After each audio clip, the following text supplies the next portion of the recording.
इस डील के बीच चीन की तरफ से एक बड़ी धमकी आई है। मैं सीधा पॉइंट पे आना चाहूंगा। चीन ने डोनाल्ड ट्रंप को सीधे शब्दों में कह दिया है, नेतन्याहू को रोको वरना डील भूल जाओ। सीधा सीधा धमकी दी है चीन ने डोनाल्ड ट्रंप को। जिस तरह से नेतन्याहू और इजराइल जो हमले कर रहे हैं लेबनान को लेकर, अब इसमें चीन ने पहली बार लेबनान को लेकर, हिजबुल्लाह को लेकर अपनी बात सामने रखी है और चीन ने साफ कह दिया डोनाल्ड ट्रंप को, नेतन्याहू को रोकिए वरना डील भूल जाइए। देखिए, तीन बड़ी बातें कही हैं चीन ने। क्योंकि चीन की एंट्री है, इसका क्या मायना है वो आपको मैं बताऊंगा, लेकिन पहले यह समझिए कि चीन क्या कह रहा है। बात नंबर एक, Beijing issued a stern warning over continued military operations in the region, declaring that Lebanon sovereignty and security should not be violated. चीन की तरफ से यह कहा गया है कि लेबनान की सॉवरेंटी और सिक्योरिटी, लेबनान की सुरक्षा के साथ किसी तरह का खिलवाड़ नहीं होना चाहिए। यानी लेबनान में देखिए, लेबनान को लेकर पहली बार चीन की तरफ से स्टैंड सामने आया है।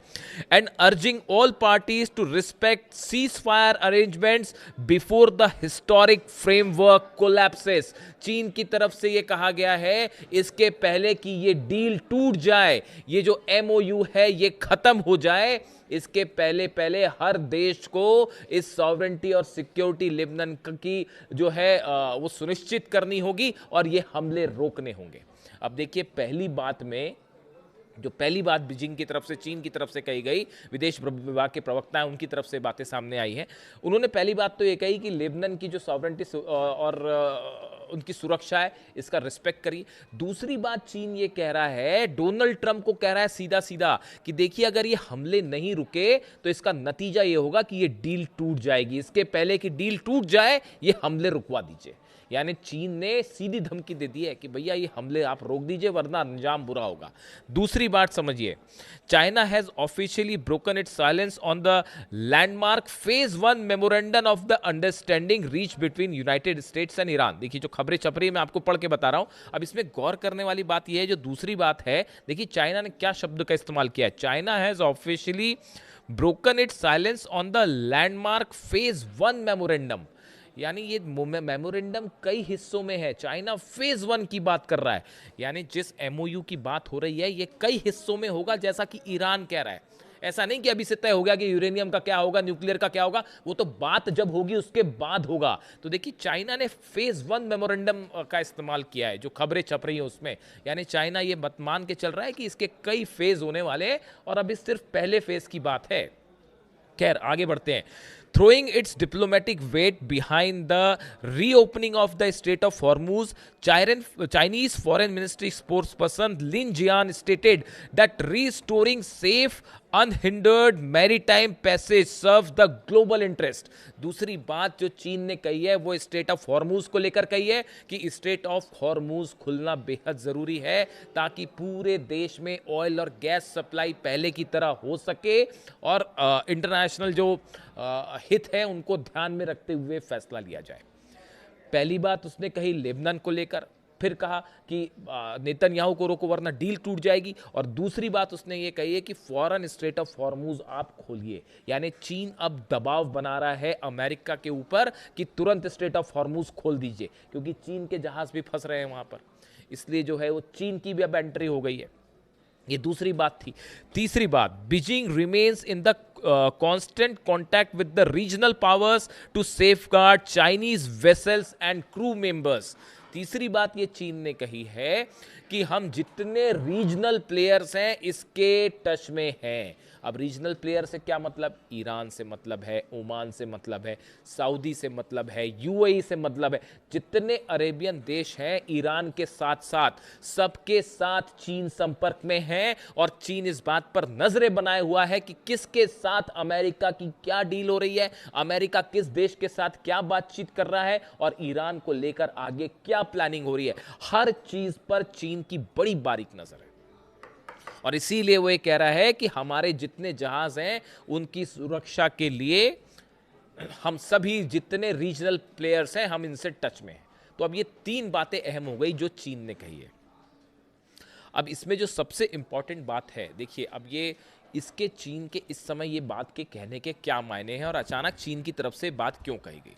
देखिए, जिस तरह से नेतन्याहू लगातार ये कोशिश कर रहे हैं कि किसी तरह से ये एमओयू साइन ना हो पाए, डील साइन ना हो पाए, उसकी बड़ी वजह यह है कि जो नेतन्याहू को कई झटके लग रहे हैं, इसराइल को कई झटके लग रहे हैं। पहला झटका तो ये लग रहा है साहब कि जो ग्रेटर इसराइल का एक ख्वाब लेके चल रहे थे, जो शायद कभी पूरा नहीं हो पाएगा, लेकिन कोशिश तो कर ही रहे थे वो ग्रेटर इसराइल का जो प्लान था वो तो तहस नहस है। बात नंबर 1, अगर ये एमओयू साइन हो जाता है। दूसरी बात, लेबनान पे जो जमीन पर कब्जा करके बैठे हैं वो खाली करनी पड़ जाएगी। सीरिया में जो जमीन पर कब्जा करके बैठे हैं वो खाली करनी पड़ जाएगी। जो गजा पर कब्जे का प्लान है, बफर जोन बना के बैठे हैं जो, वो फेल हो जाएगा। यानी लेबनान, गजा, सीरिया, यहां जो अपनी फोर्सेस हैं ये वापस बुलानी पड़ जाएगी, इसको खाली करना पड़ जाएगा। ग्रेटर इजराइल भी फेल हो गया, ये भी वापस बुलाने पड़ेंगे। इसके अलावा हिजबुल्ला, हमास और हुती, ये तीनों ऐसे संगठन जो लगातार इजराइल के खिलाफ कार्रवाई कर रहे हैं, इनको लेकर कोई डील में कोई प्रस्ताव नहीं है। ईरान की तरफ से साफ कह दिया गया है कि हम अपने ये सहयोगों को लेकर कोई डील नहीं करेंगे। यानी ऐसे में हिजबुल्ला भी कायम रहेगा, हमास भी कायम रहेगा और हुती भी कायम रहेगा। अब ये भी एक बड़ी चुनौती है इसराइल के लिए कि तीनों संगठन जो हैं वो भी कायम रहेंगे। इसीलिए बार बार ये कह रहे हैं नेतन्याहू कि हम हिजबुल्ला पर हम कार्रवाई, चाहे बेन-गुवियर हो, चाहे नेतन्याहू हो, चाहे दूसरे नेता हो, इसराइल के जो लगातार ये बयान दे रहे हैं कि हम हिजबुल्ला पर कार्रवाई नहीं रोकेंगे। और इसी को लेकर कल फिर हमले हुए और 4 लोगों की लेबनान में मौत हो गई। उसके बाद ईरान की तरफ से बयान आया, Iran has accused Israel of violating the truce in Lebanon 84 times since the memorandum of understanding was agreed between Tehran and US. जो अभी ये मेमोरेंडम वाली बात सामने आई है, इसके बाद से ही 80 से ज्यादा हमले कर चुका है इजराइल लेबनान के ऊपर। और ईरान की तरफ से ये कहा गया है कि अगर किसी भी तरह का अब एक भी हमला होता है तो इसका करारा जवाब दिया जाएगा। हार्श रिस्पॉन्स शब्द का इस्तेमाल किया है ईरान ने कि करारा जवाब दिया जाएगा। ऐसे हालात में हकीकत यह है, देखिए बड़ी सारी चीज़ें हैं, पेंच बड़े सारे फंसे हैं। अभी ये पहले डील को लेके ही चीज़ें साफ नहीं है।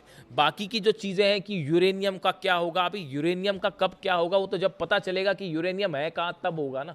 आप खुद सोचिए, इस्फहान में अगर मान लेते हैं इस्फहान में यूरेनियम है भी और उसी पावर प्लांट के नीचे है जिस पर हमले हुए थे, अब उसकी ऑलरेडी टनल्स बंद कर दी गई हैं, उसके आसपास बारूदी सुरंगें भी बिछा दी गई हैं और वो ज़मीन के कितने नीचे दबा है, क्या दबा है, कोई नहीं पता। अभी कोई प्लान ही नहीं है कि आईएईए वहाँ अगर जाता भी है, जैसा जेडी वेंस कह रहे हैं आईएईए जाएगा, अमेरिका भी जाएगा, मदद करेगा, ये अभी सब बहुत दूर की बातें हैं। ये बहुत दूर की बातें हैं। अभी तो सिर्फ फेज़ 1 के पहले फेज़ की बात है कि जिसमें हॉर्मूज को खोला जाएगा। कि देखिए कितनी बड़ी जीत है ईरान की। हॉर्मूज तो पहले ही खुला हुआ था, ईरान ने कभी बंद ही नहीं किया हॉर्मूज। आपने हमला किया, आपने ब्लॉकेड किया और आप खुद अपने हाथ जला बैठे। हकीकत यही है। तो अब हॉर्मूज खोलने के लिए भी पैसे देने पड़ रहे हैं, हालांकि वे अरेबियन कंट्रीज देंगी ऐसा कहना है डोनाल्ड ट्रंप का। खैर जो भी है हकीकत, तो अब स्थिति ये है कि डील के सिर्फ पहले फेज को लेकर अभी एक बड़े रूप पर सहमति बनी है, लेकिन चाइना की इसमें एंट्री ये बता रही है कि पर्दे के पीछे से चाइना भी इस डील की हर चीज पर नजरें बनाए हुए है। और शायद ईरान के इस कॉन्फिडेंस का एक वजह बड़ी ये भी है, जो ईरान इस डील में आगे बढ़ रहा है, हो सकता है कि पीछे से चाइना के द्वारा भी कोई गारंटीज दी गई हैं और चीन भी इन जितने अरब देश हैं उस पर और अमेरिका की शर्तों पर एक एक्टिव रोल पर्दे के पीछे से निभा रहा है। और शायद देखिए ये डोनाल्ड ट्रंप की जो मुलाकात हुई थी, चीन गए थे जब जिनपिंग से मुलाकात हुई थी, हो सकता है कि उस समय एक ब्रॉडर एक प्लान तैयार हुआ था और उसको बाद में एग्जीक्यूट किया गया। यानी चीन की भूमिका बेहद अहम है। अगर चीन इसको बैक ऑफ कर जाए इस स्थिति में और कह दे कि भैया डील रोक दीजिए, तो फिर ईरान निश्चित रूप से डील रोक देगा। और इसीलिए ये कोलैप्स होता दिख रहा है, क्योंकि एक तो वो 300 अरब डॉलर को लेकर ऑलरेडी विवाद है, यूरेनियम का क्या होगा, न्यूक्लियर मुद्दे का क्या होगा, अभी उस पर कोई सहमति नहीं बनी है। अगर ऐसी खबरें आपके पास आ भी रही हैं तो गलत खबर है। अभी ईरान की तरफ से कहा गया है कि आपके पास ऐसी कोई खबर है तो वो गलत खबर है, अभी उस मुद्दे पर बात ही नहीं हुई है। वो तो जब 60 दिन का दौर होगा तब उसमें बातचीत होगी कि आगे क्या करना है। तो अभी बड़ी इनिशियल लेवल की अंडरस्टैंडिंग है एमओयू में। अब ऐसे में चीन की एंट्री ये बता रही है कि ये डील खतरे में है। जिस तरह से नेतन्याहू हमले कर रहे हैं लेबनान पे, उसके बाद ईरान अपनी मिसाइल्स के साथ तैयार है। ईरान की जो सेना है, कई कमांडर्स के बयान आ गए हैं कि जबरदस्त हमला किया जाएगा, ऐसा पलटवार की याद रखोगे और डील सब भूल जाओ फिर। तो ऐसे हालात में एक तरफ नेतन्याहू की कोशिश है कि ये डील ना हो पाए, और जब ये मामला बिगड़ता दिखा तब चीन ने एंट्री की है और ये कहा है डोनाल्ड ट्रंप को कि समझ जाइए, नेतन्याहू को रोक दीजिए। और दूसरी गौर करने वाली बात देखिए, चीन ने नेतन्याहू को सीधा वार्निंग देने के साथ साथ असली बात वो ट्रंप से कह रहे हैं। चाइना जो है वो ट्रंप को ये कह रहा है कि नेतन्याहू को रोको, यानी चीन इस बात को समझ रहा है कि क्या दो ही चीज़ें हो सकती हैं, या तो ये सब कुछ ट्रंप के इशारे पे और नेतन्याहू की सहमति से हो रहा है, और अगर सहमति से नहीं हो रहा है तो आप देखिए कल ट्रंप का एक बयान आया, मैं देख रहा था, उन्होंने कहा कि Netanyahu has to be more responsible. अरे रिस्पॉन्सिबल का क्या मतलब होता है? ये कोई बच्चों के स्कूल की क्लास चल रही है कि you have to be more responsible और होमवर्क करके आना? टीचर बोलता है ऐसा छोटे छोटे क्लास के बच्चों को? What do you mean by responsible? ये रिस्पॉन्सिबल शब्द का बहुत ही हल्के शब्द का प्रयोग किया गया। वो हमले कर रहा है लगातार, नेतन्याहू और इजराइल लगातार हमले कर रहा है, और वो डील टूटने की कगार पे। डील टूटने का मतलब समझ रहे हैं आप? पूरी दुनिया कितनी बड़ी मुश्किल में फंस जाएगी। तो ऐसे में इसीलिए चीन ने ट्रंप को एड्रेस किया कि मामले की गंभीरता को समझो, सिर्फ 48 घंटे बचे हैं, अगर नहीं रोका तो फिर उसके बाद डील खत्म हो जाएगी, उसके बाद फिर परिणाम देखना आप, फिर एक साथ फिर वो जब दागेगा खुर्रम शहर 4 और फतह और सेजिल, तो फिर क्या करेगा इसराइल और क्या करेगा? देख ही रहे हो आप, कुवैत तबाह हो गया, जॉर्डन तबाह हो गया, सब बेसिस उड़ गए, कबाड़ पड़ा हुआ है वहाँ बस बड़े बड़े जहाज़ों का जिसका दम भरते थे। तो ऐसे में अब ये चीन की एंट्री हो चुकी है, और एक वीडियो में कल बड़ा खुलासा सुबह पुतिन की भी बड़ी पैनी नज़र है। और ये जो G7 में सब कुछ हो रहा है, रूस के खिलाफ कई बड़े बड़े हथियारों की डील्स हो रही हैं और प्लान बनाए जा रहे हैं, पुतिन की भी अच्छी नज़र है इस डील के ऊपर। यानी सब चीज़ें आपस में इंटरलिंक हैं। अगर आप वहाँ पर रूस को पे प्रेशर बनाएंगे, पुतिन पर प्रेशर बनाएंगे, तो वो ईरान के ज़रिए प्रेशर बनाना शुरू कर देगा। इसलिए अभी बहुत सारी चीज़ें हैं, अभी वेट करिए कहाँ क्या डील साइन होती है, उसमें क्या अंदर चीज़ें हैं, उसको लेकर कितनी सहमति बनती है। इस बीच फिलहाल चीन की तरफ से बड़ी वार्निंग आ गई है। इससे जुड़ा जो भी अपडेट है आप तक पहुँचाऊँगा। वीडियो कैसा लगा कमेंट करके ज़रूर बताइए। Thank you so much.